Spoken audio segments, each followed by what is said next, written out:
તો આ તરફ આંદોલનના એપી સેન્ટર ગણાતા મહેસાણા જિલ્લા પોલીસ વડા સહિત આઈજીએ ફ્લેગ માર્ચ કરી હતી। બપોર બાદ હાર્દિક પટેલના સમર્થકો રસ્તા પર ઉતરી આવ્યા હતા।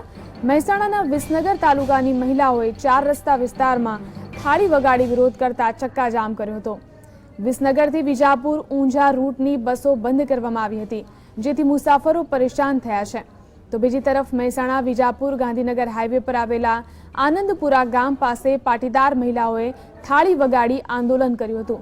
આ સાથે જ પાટીદારોએ પોલીસ મથકે જઈ હાર્દિકને નહીં છોડાય તો જેલ ભરો આંદોલનની ચીમકી આપી હતી। આ વિશે વધુ માહિતી માટે વાત કરીએ અમારા સંવાદદાતા સંકેતની સાથે। જી સંકેત, જણાવો મહેસાણામાં હાલમાં શું સ્થિતિ છે?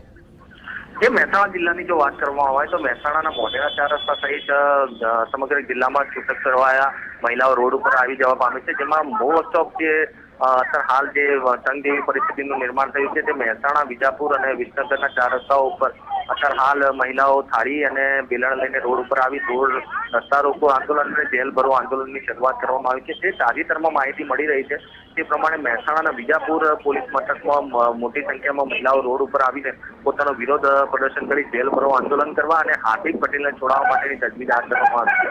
અત્યારની જે પરિસ્થિતિ છે તેમાં મહેસાણાના મોઢેરા 4 રસ્તા જે અવસર પાર્ટી પ્લોટ છે તેની પાસે આવેલા પટેલ મોટી સંખ્યામાં મહિલાઓ અત્યારે આ રોડ ઉપર આવી જવા પામી છે। મહિલાઓ રોડ ઉપર આવી જવાના કારણે અત્યારે હાલ રોડ બ્લોક કરવામાં આવે છે અને મહિલા મુખ્યમંત્રી સહિત ગૃહ રાજ્યમંત્રીના છાટિયા પણ લેવામાં આવે છે। આ જે રસ્તો છે તે ગૃહ રાજ્યમંત્રી ના નિવાસસ્થાન સુધી જવાનો જે મુખ્ય રસ્તો છે તે જ બંધ કરતા અત્યારે હાલ રોડ ઠાલવવાની જે પરિસ્થિતિ છે અને હાર્દિક પટેલ જ્યાં સુધી નહીં છોડવામાં આવે ત્યાં સુધી રસ્તા રોકો આંદોલનની શરૂઆત ઉગ્ર બનશે તેવું અત્યારે હાલ પાટીદાર મહિલાઓ અને યુવાનોએ જણાવ્યું હતું। જી, મુસાફરોને પણ હાલાકી પડી રહી છે?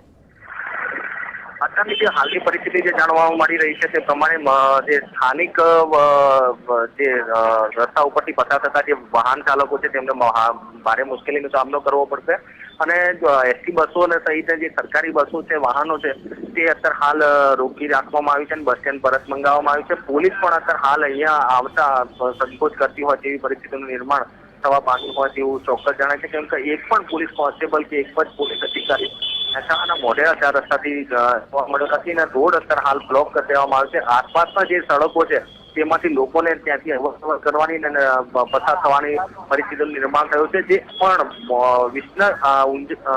વિજાપુર પોલીસ મથકમાં જે અત્યારે હાલ જેલ ભરો આંદોલન છે તેમાં પોલીસ સ્ટાફ કરતા મહિલાઓ વધુ હોવાના કારણે જેલમાં કઈ રીતે મહિલાઓને મૂકવામાં આવે તે પ્રશ્ન સાથે અત્યારે હાલ મહિલાઓ થાળી વાટકા વગાડી પોતાનો વિરોધ કરી રહી છે। જી સંકેત, આભાર જાણકારી આપવા માટે।